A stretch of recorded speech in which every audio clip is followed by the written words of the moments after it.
Elephants in the room. Okay, so did you hear like the tapping? Yeah, the it's beating? when my voice was getting too high. Well, no, when it gets to the end, then you start. Oh, So like when you so I started, start now. it was yeah. So when you started, it wasn't even. It hadn't gone into it yet. Hi guys, welcome back to Elephants in the Room. Hello. My name is Nicole. I'm your guys' host. Thank you for being here. Thank you for listening to me talk forever, all the time. It's pretty cool. We get to hang out. It's a blast. This is actually kind of nostalgic because this cardigan that I'm wearing, if you're watching this is the cardigan I wore on my first ever episode of Elephants in the Room, which is crazy. It's been like almost 4 months, and it is so crazy that this is my life and that I'm moving to a new state to pursue this podcast and that you guys have supported me, and I can't believe I'm still doing it. I'm so happy. I'm so grateful for you guys. I hope you had an amazing week. I hope something good happened to you. I hope you guys enjoyed last week's episode. Ask Nicole. So I'll be like your guys' like little big sister and do advice. Now again, take everything I say with a grain of salt. I hardly ever know what I'm talking about. I'm just winging it and I'm just sharing my experiences with you guys. But I do love these episodes because it's a way for me to engage with you guys and talk with you guys. So it's exciting and it's fun. So without further ado, let's get into it. Okay, let's start with the first one. Now, this user wanted to stay anonymous. This is a good one. My best friend is pursuing my ex despite multiple convos of me saying it makes me uncomfortable. When I read this question, I was like in disbelief. I've got to be honest with you guys. I was like shocked. Now, I just want to preface by saying with all of these questions, I don't know your exact situation. I'm not in your exact situation. I don't know every circumstance. So I'm going to make my best judgment based on the information you gave me. So if I misspoke or if I say something that you feel like maybe doesn't apply, or if you don't agree with what I said, or, you think maybe I'm being a little too serious about it or not serious enough about it, I am making my best judgment call on the information that was given to me within the question. So let's get into it. So obviously I don't know your exact situation and I can't completely say I know the right answer, but based on the information you gave me, I don't personally think this is okay. If you've already expressed how you feel and you've already expressed that it makes you uncomfortable and that you're not okay with it, I would say that you maybe need to take a step back from the relationship and consider the genuineness of the relationship on her end. Now, obviously, you're not in control of others. You're not in control of what people do with their lives. And ultimately, we should always wish and want happiness for everyone around us, despite, what we've gone through or our feelings. Like, we always just want what's best for people. And I think that that's an important thing to remember throughout this situation.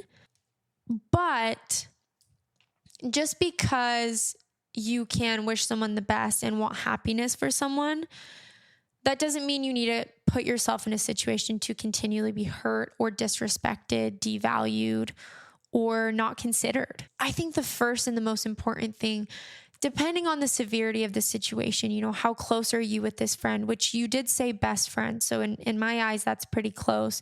Number 2, how did your relationship end? Was there disrespect? Was there lying? Was there cheating? How long were you guys together for? Was it a serious relationship? Does your friend know the extent of what happened within the relationship? Now, assuming that she is close to you and she does know what's going on, I don't know if I could personally ever do that to someone. Now, again, I don't know the situation, but if she's really your best friend and she really knows everything that you've gone through, unless she knows this person is the one for her, and even if she thinks that, I would never jeopardize my friendship with someone over a boy. It's like, is it worth it? I don't know. To me, it's like, it's just not worth it. Like, is her dating this person really worth hurting you and disrespecting the friendship and putting you in a bad situation to be hurt over and over again? Now, again, so dependent on the situation, but like, I don't know. Like, I don't love the idea of that. And you need to protect your peace and your heart. Continually putting yourself in an uncomfortable situation where you have to hear about your ex, hear about their relationship, or even physically see them together, I would say that it's time for you to take an act of self-love and remove yourself. If it really does make you uncomfortable and if it really does hurt your feelings, that's not fair to you. So if your friend isn't going to take care of you, you need to take care of you. And we all need to take care of us. And you can't control what other people do, but you can control what you do. So removing yourself from the situation and putting your peace and your joy and your happiness first, I would say is really important. Not to say that you have to, be mean to them or not wish them well or anything like that. But if you remove yourself and they don't respect or understand that, I feel like that's a them problem. And I honestly would just say, ultimately, love yourself enough to walk away and surround yourself with people who care about you, respect you, and have your best interest in mind. Because based on kind of the way you worded the question, I don't necessarily know if your friend does have your best interest in mind. So I would just say it's time to choose you, and it's time to remove yourself from a situation that isn't serving you and is only hurting you.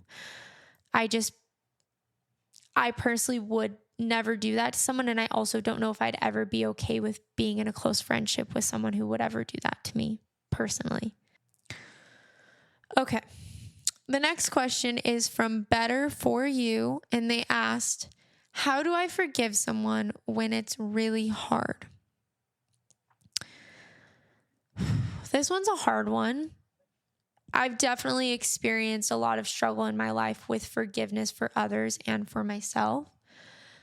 But let's just kind of break it down. The first step is to remember that forgiveness isn't just for the other person, it's for you. Holding on to hurt and letting it consume you and your life and your mind and your heart leads to a lot of bitterness and a lot of sadness for yourself. You want to heal and move on so you can live a happy, healthy, joyous life, especially after someone hurt you. Like, you deserve peace. You deserve happiness. You deserve all those things. So forgiveness opens the door for you to be able to have those things in your life. You have to remember to not take it personal. What someone did to you has nothing to do with you. I spent my whole life thinking that my mom and dad abandoned me and chose drugs over me because there was something wrong with me. And then when I got divorced, I spent years thinking that I got divorced and my ex didn't want to commit to me because there was something wrong with me, because I wasn't good enough. My whole life, I've always seen people's actions as a reflection of my worth. And the most powerful thing I've learned in this life is that what other people do has nothing to do with you. If someone doesn't respect you, if someone doesn't value you, if someone doesn't choose you, if someone hurts you, it's 99% of the time an internal issue that they're having. So when you're able to see it from that lens, not only can you see it as something that you don't have to take personal, but you can also see it and what they did to you with a little bit of grace, understanding that hurt people hurt people. We treat others how we feel about ourselves. So the way that someone treats you is just not really about you most of the time. Be patient with yourself. Forgiving someone and forgiving yourself can take time, but I do think that it is worth giving it your all too. I think it is worth actively trying to forgive others and praying to God for help to forgive others. But it is hard. We are all imperfect. And even though it's hard to accept, we all need forgiveness. We all mess up and we all hurt others and ourselves at times. So don't hold yourself on a pedestal. Not to say that what happened to you wasn't terrible. Not to say that you deserved what happened to you.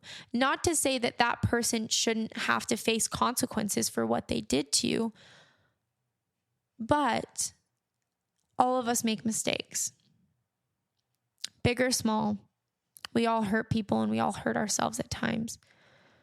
So try to extend grace to others, but also to yourself. Now, with that being said, just because you forgive someone doesn't mean that you need to actively choose to let them be in your life. It doesn't mean that they have earned or deserve the right to be in your life and to maintain a relationship with you. If someone has hurt you beyond a certain point and continue to disrespect you, to devalue you, all these things, you can forgive them and wish them well and let them go of the weight of what they did to you without forgetting what they did to you and setting boundaries for yourself and removing yourself from that relationship.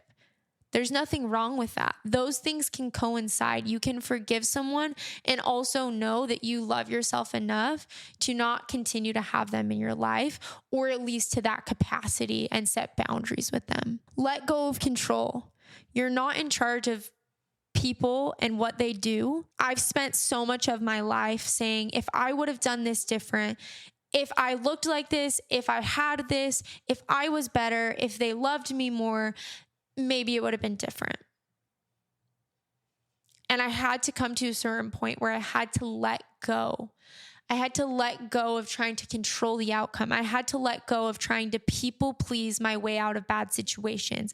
I had to let go of trying to overserve people so they would never leave me or so they would never hurt me. Typically, if something's not going to work out, no matter what you do, it's not going to work out. So you can do everything right and it's not going to work out. So stop trying to control the outcome. Let people do what they want to do and then react accordingly. Protect yourself, protect your peace, extend grace, be Christ-like, but also know that there's nothing wrong with removing yourself from something you know isn't good for you and you know is hurting you. Let people learn from their mistakes, but give them the space to do that, and vice versa. Same thing with yourself when you have to forgive yourself. And I would say the last thing with forgiveness is just pray for God to soften your heart towards others and towards yourself. Forgiveness is so beautiful because forgiveness truly results in being able to move on and let go. And when you move on and let go, all that anger or sadness or bitterness that you were holding for what that person did to you or what you did for yourself can go away, and you can be filled with so many more amazing things. You have to let go of your past to be able to move forward.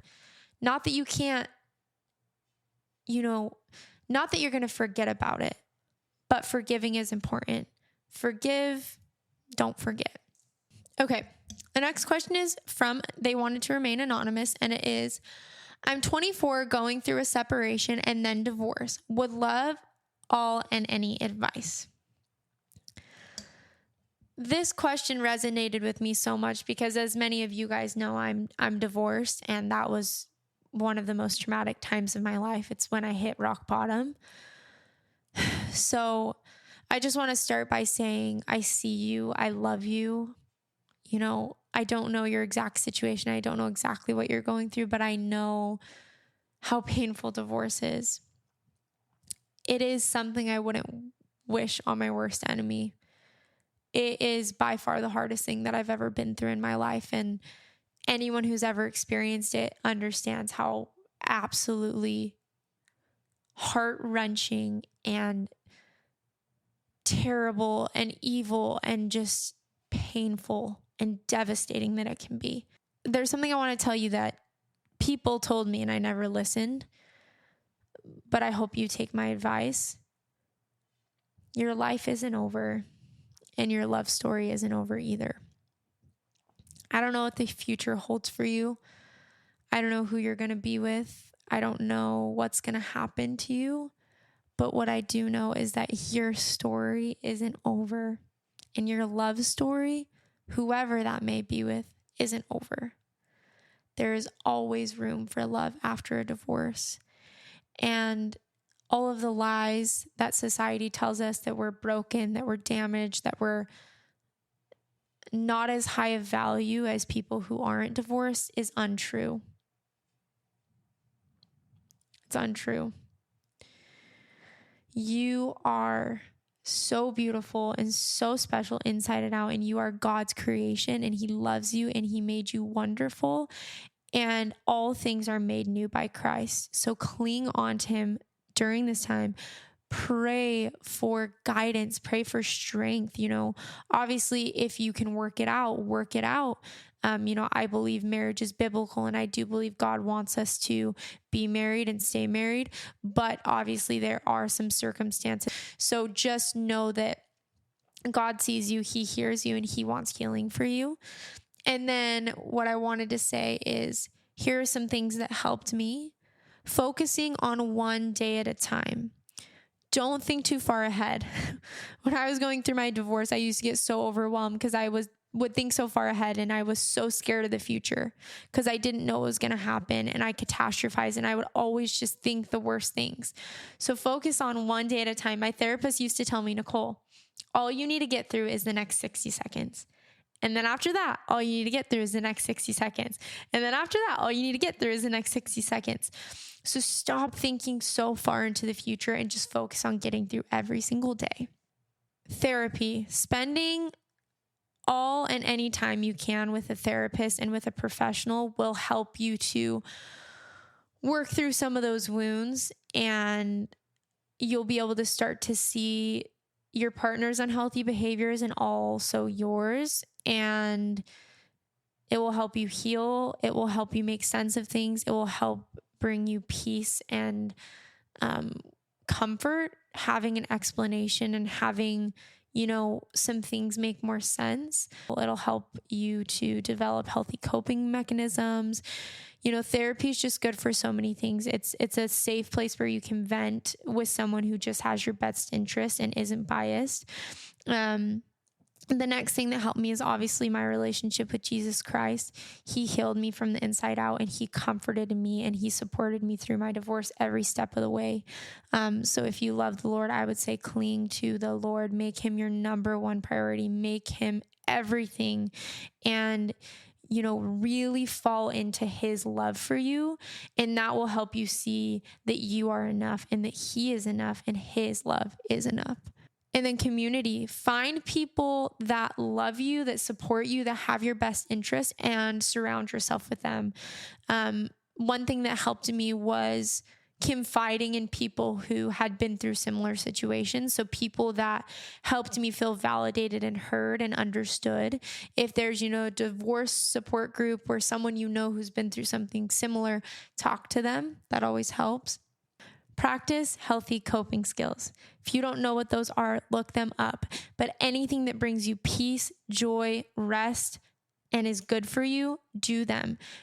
Distract yourself in the healthiest ways you can. If you love reading books, read a book. If you love exercising. If you love taking bubble baths. If you love taking bubble baths, take a bubble bath. If you love coloring, color. If you have hobbies, things you like to do, cooking, anything that can take your mind off of what's happening and bring you joy and peace, do it. When my therapist used to tell me practice healthy coping skills, I was like, no, Carrie, I don't want to. But trust me, they do help. They really do help, because when we're in the heat of the moment and we're triggered and we're emotional, we can't think logically. But when we can get out of our own heads, and, do some self-care, that really helps us to reapproach the situation with some logic. But yes, I love you. You're not alone. You're going to get through this. I know it's hell. I know it's hard, but don't lose hope.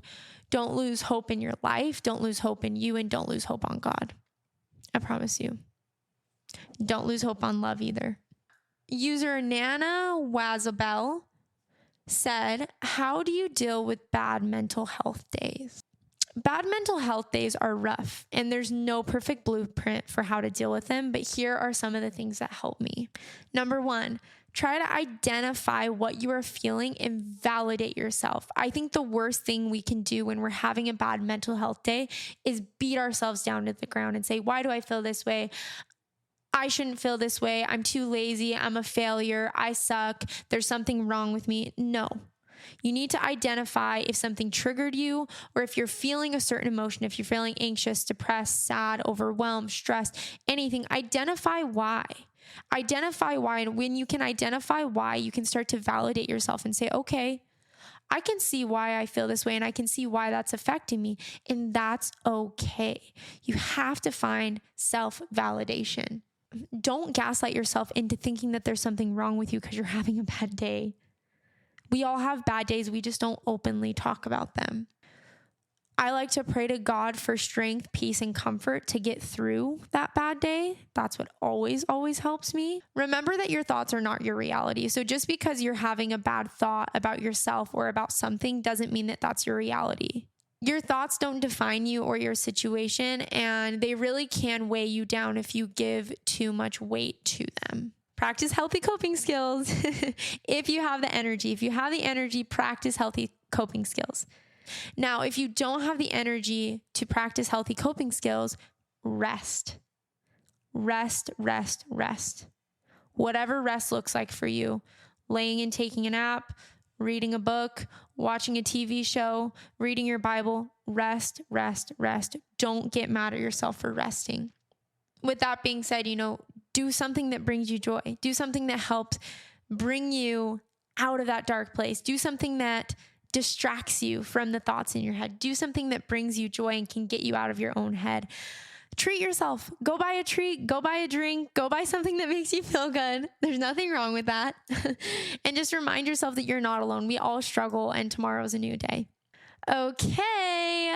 Yay. We are all done with the questions. Guys, this was so fun. I actually love this. This is the second time I've done one of these. I did a Q&A during season 1, but I actually prefer the Ask Nicole a lot better because it's less about me and more about you guys.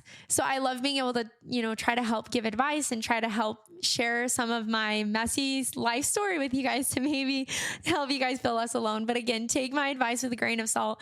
I don't know what I'm talking about half the time, but I just am trying to, help and love you guys the best I can and just support you guys. But yeah, thank you guys so much for being here. Thank you for listening to this episode. I hope you enjoyed. Please give me your feedback. If you would like to support me, you can follow my personal Instagram and TikTok, Nicole.Donna. You can follow me on my podcast accounts, Elephants in the Room, on YouTube, Facebook, Instagram, and TikTok. I've got them all. You can go and leave me a rating. You can share this podcast with a friend. You can share it to your social media. Shoot me a DM, write a comment. Anything you can do, it all helps me so much. And I just want to say, and I will say this forever and always, I wouldn't be here without you guys. And I'm so very grateful for you guys. So thank you for being here. Hope you guys have a great week. My name is Nicole, and I'll close this episode out by saying, what elephants are in your room? I will talk to you guys next week.